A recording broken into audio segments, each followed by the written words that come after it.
Welcome friends to another r/MaliciousCompliance video. Today we've got some great compliance stories, and our first story of the day is from Captain Devlin. Cancel all of my services. Okay. I'd worked at a telecommunications store for a few years, and as someone who's worked in all sorts of retail, I can say beyond a shadow of a doubt that telco has the worst customers. But every now and then you get back at the worst by giving them exactly what they want. We had a local small business owner that had several services with us. Mobile phones, broadband, landlines, the works. He thought that since he had a lot of services, it meant that he could do what he wanted and the rules did not apply to him. This included getting behind on his bills, complaining about late fees, and absolutely losing it if any services were suspended or restricted. Bear in mind that this only happens after 3 months of overdue bills. If any of these were to happen, he would stomp in, yell, and carry on. Now, in a lot of telco stores, we're just that,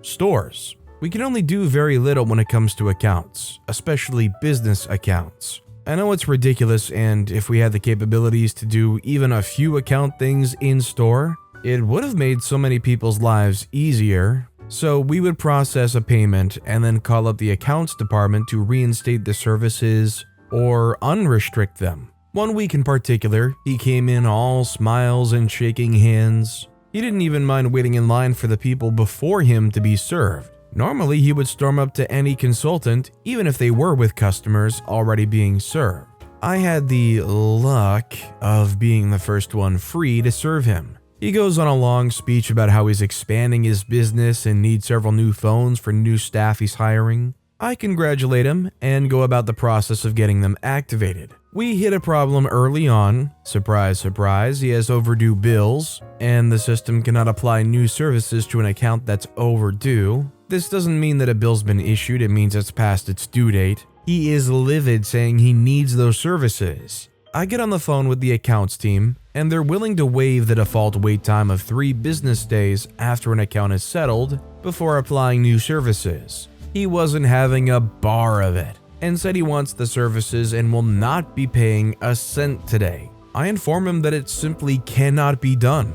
Literally impossible in our system to do it. He starts yelling, saying that he wants to cancel the services and take them elsewhere. I tell him that's not something we can do in the store, and he'll need to contact the business accounts department, and they can assist him in moving his services elsewhere. He stomps off, and I thought that this would be the end of it. Oh, how wrong I was. The very next day, as soon as the store opens, he's there waiting, red-faced and on the warpath. Being the most senior person during the shift, I dealt with him. He yells about being on the phone for ages, being told they advise not to cancel but to go to another telco and port his services. I'm guessing they didn't explain it too well, as porting means to transfer your services to another provider, keeping the same numbers and having minimal, if any, interruption of service. I explained to him very plainly about what porting meant and that all he needed to do was to go to another carrier, sign up his services, give them the numbers he wants brought across,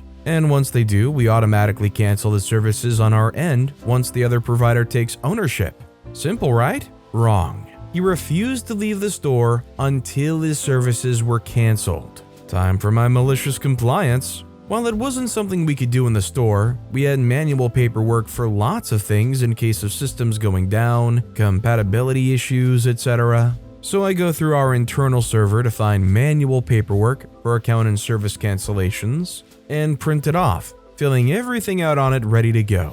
I request 2 forms of ID which I need a photocopy that needs to be attached to the paperwork and get him to sign, informing him in no uncertain terms that if he goes ahead with this, his services will be deactivated within 2 business days and will no longer function. He was fine with this, saying once that happened that he would go elsewhere. He signed, and I went about contacting accounts, faxing the paperwork through, and they processed it all and forwarded me the confirmation for our in-store records. 2 days later, I once again open the store and he's there waiting, red-faced, and the second he sees me, starts screaming that none of his services are working and his company cannot get anything done. No phones, no internet, etc., and that he's going to sue us for lost income and everything else. I go out to the back and pull out the paperwork, going over it with him. Going over what I told him the other day. He no longer has any services with us.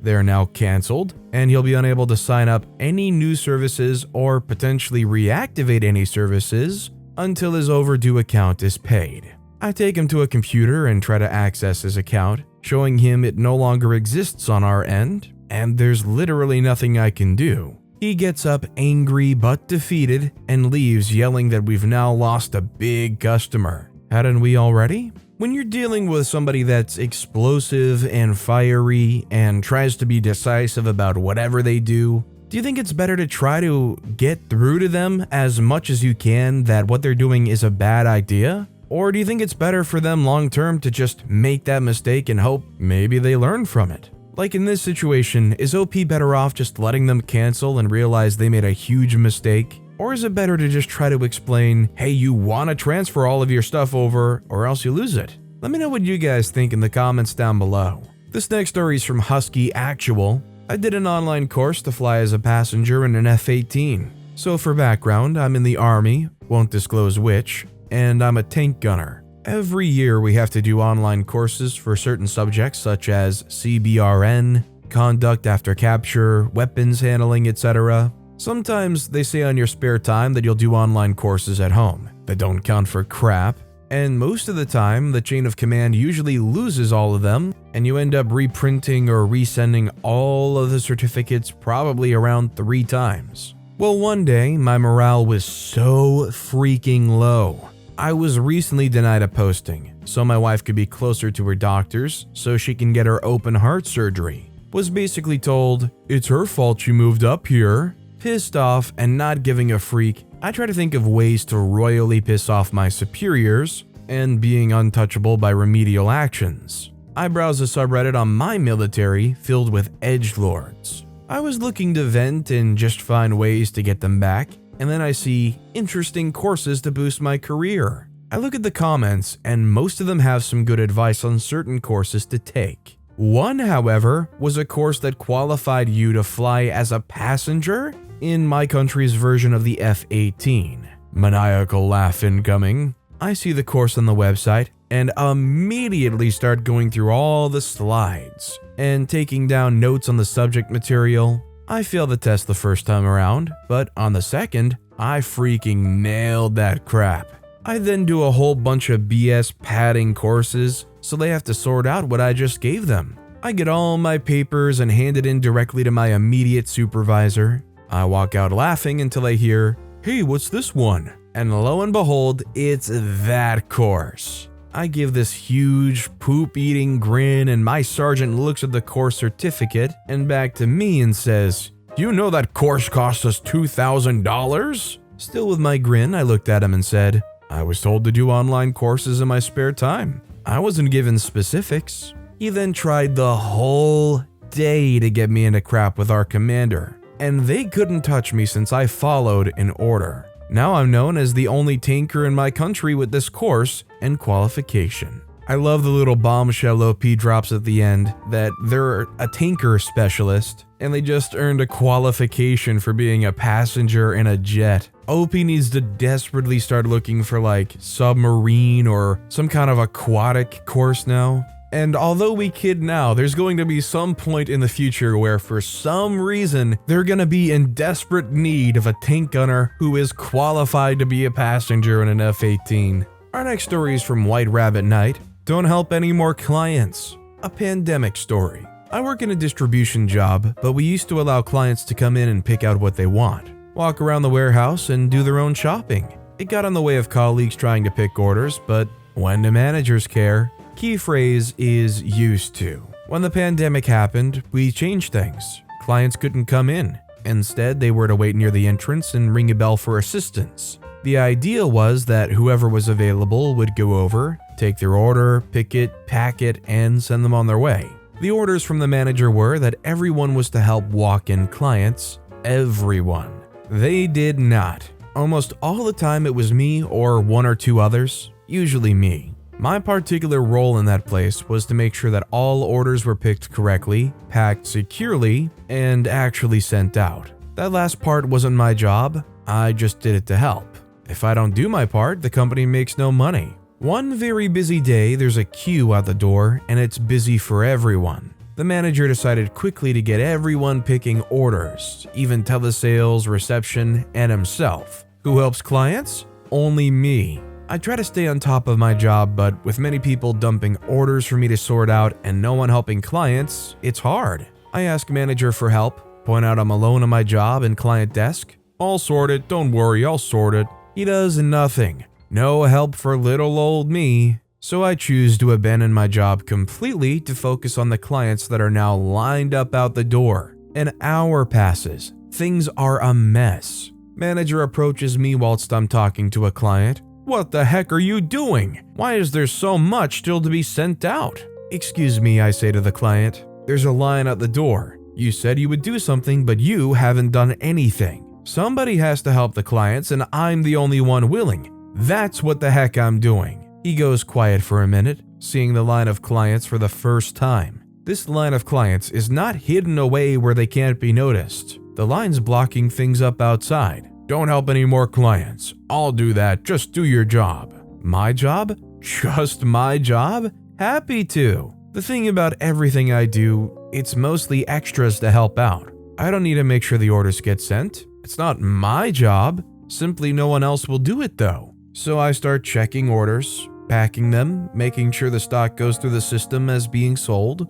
Then I leave everything for someone else to send out, to notify the carrier service we use, to make sure everything is taken. All the while I'm taking my time to just do my job. Manager helps clients himself. Yeah, he doesn't have a clue how the computer system works either, so he spends half an hour per client. The day ends, he doesn't say anything to me. The following week, I have a new person working with me to help make sure things get done. I never started helping clients or doing extras again. He had to learn how to do that himself. Bottom line, the whole system is stupid. The management can't understand why things are so dysfunctional. OP was doing their best to try to hold all these strings, plug all the holes in the boat up with their fingers and hope that they can ride the rest of the way. And then the manager comes over and goes, "What are you doing plugging those holes? Go back and do your job." Sometimes it's easier to just let the whole thing melt down and then hope that management can actually build something that actually works.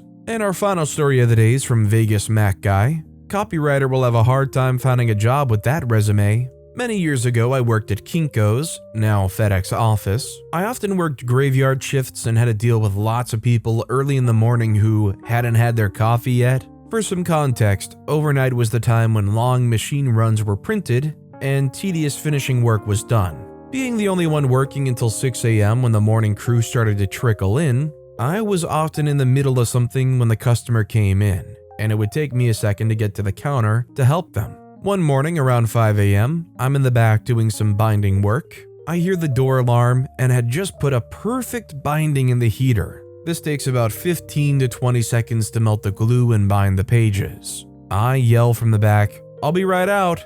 Witchy customer yells back, "I'm in a hurry." I finish the binding and get up to the counter. I say, "Sorry about the wait. What can I do for you?"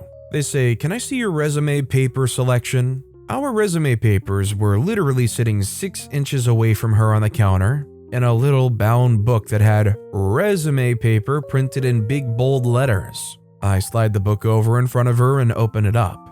As she flips through it, she proceeds to complain about the color and texture of every paper before asking me the price. I say 15 cents per copy, plus 7 cents if you want to print on the second side.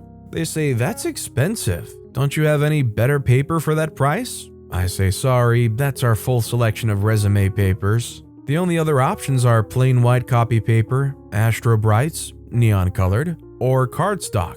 Are you gonna need this double-sided or single-sided?" I could see that she had in front of her a 2-page resume, which usually printed single-sided. They say, "Which one's cheaper?" I say, "Double-sided will be cheaper, but for our resumes, our customers usually prefer single-sided." They say, "Just give me 50 copies double-sided on the sandstone." I confirm her selection and head back to the copier to complete her order. I print out a proof, and as a matter of quality assurance, I give it a once-over to confirm we're not getting any fuser marks, random spots, streaks, etc. I noticed that her job title in her most recent job was something like copywriter. I assume she meant copywriter and confirmed as much by reading a bit of the description. I say, "Ma'am, I noticed your previous job title is..." Witchy customer interrupting says, "I'd appreciate it if you didn't snoop on my personal information." I say, "I apologize, I just noticed it tight." They say, "Please just print my order." Malicious compliance kicking in. Okay. I printed the entire stack of 50 resumes and was squaring them up when I noticed lorem ipsum dolor sit omet in the last paragraph on the page. At this point I had to tell her, right? As I'm walking over to the counter to show her the missed filler text, she yells, "Will you please not crimp the pages? I need to hand those out." So I make it to the counter gently, placing her copies in a bag and rang her out. She did come back later to complain, but my manager assured her that we don't make it a practice to proofread customers' documents, as that's their responsibility. I've had a bit of experience in this line of work, and legitimately anybody that was reasonable would have gotten help in that situation. This person being just a flat-out witchy jerk totally blew up a common courtesy that would have happened for literally anybody else printing something there. But with that being said, that's all the time we have for today. If you want to hear another compliance story that was way crazier than any of the ones in this video, click on that left video, or if you missed my latest video, check out the one on the right. That said, I'll see you all next time with some more stories.